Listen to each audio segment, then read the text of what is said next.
Halo, Assalamualaikum warahmatullahi wabarakatuh. Salam sejahtera untuk kita semua. Berjumpa lagi di video persiapan TKA untuk materi matematika tingkat lanjut. Dan kita masuk soal kelima untuk materi fungsi.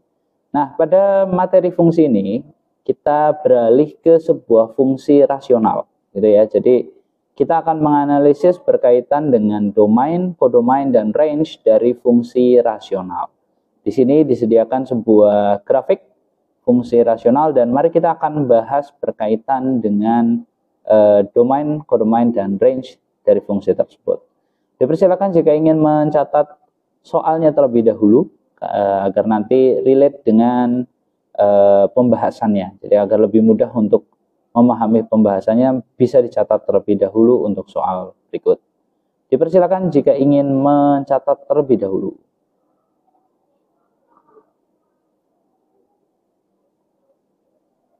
Oke, terima kasih. Kita langsung saja masuk ke pembahasan soal kelima berkaitan dengan fungsi rasional.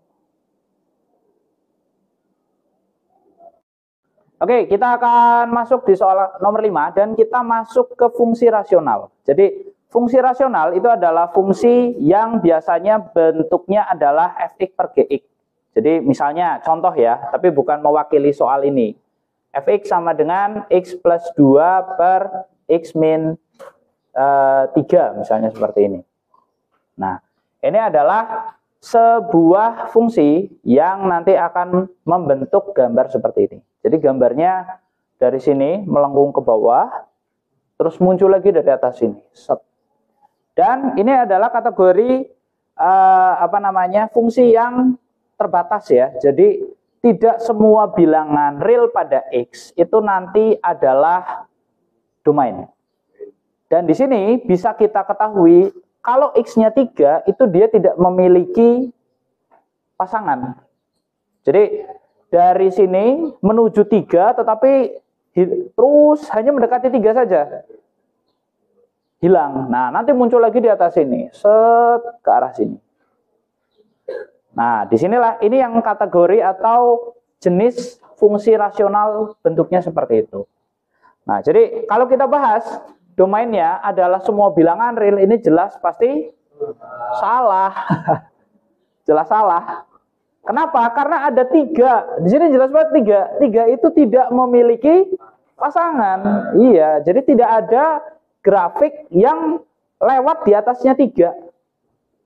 Gitu loh. Jadi ini adalah sebuah fungsi di mana semua bilangan real itu tidak menjadi domain. Ada satu domain yang tidak bisa kita masukkan, yaitu adalah 3.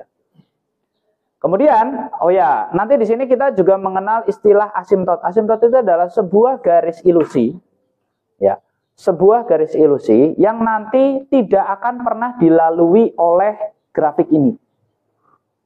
Tapi dia nanti hanya mepet saja, gitu ya. Ini dinyatakan sebagai istilah asimtot datar, sedangkan yang ini disebut sebagai asimtot tegak. Jadi ada 2 garis asimtot, yang datar maupun yang tegak. Oke, kembali ke sini. Range-nya, hasilnya adalah Y kurang dari 2. Betul atau salah? Kurang dari 2 itu berarti ke bawah. Sedangkan ke atasnya enggak.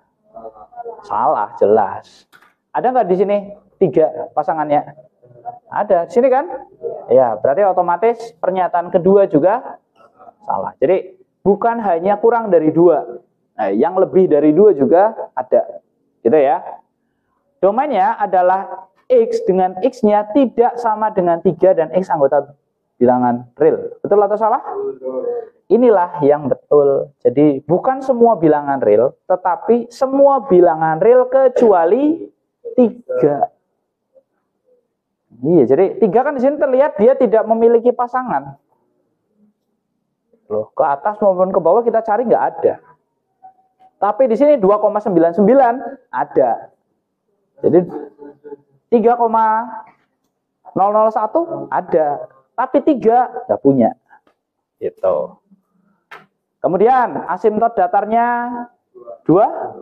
Iya, betul ya. Oke, asimtot datarnya memang 2. Jadi Y sama dengan 2. Ini nih garis ini.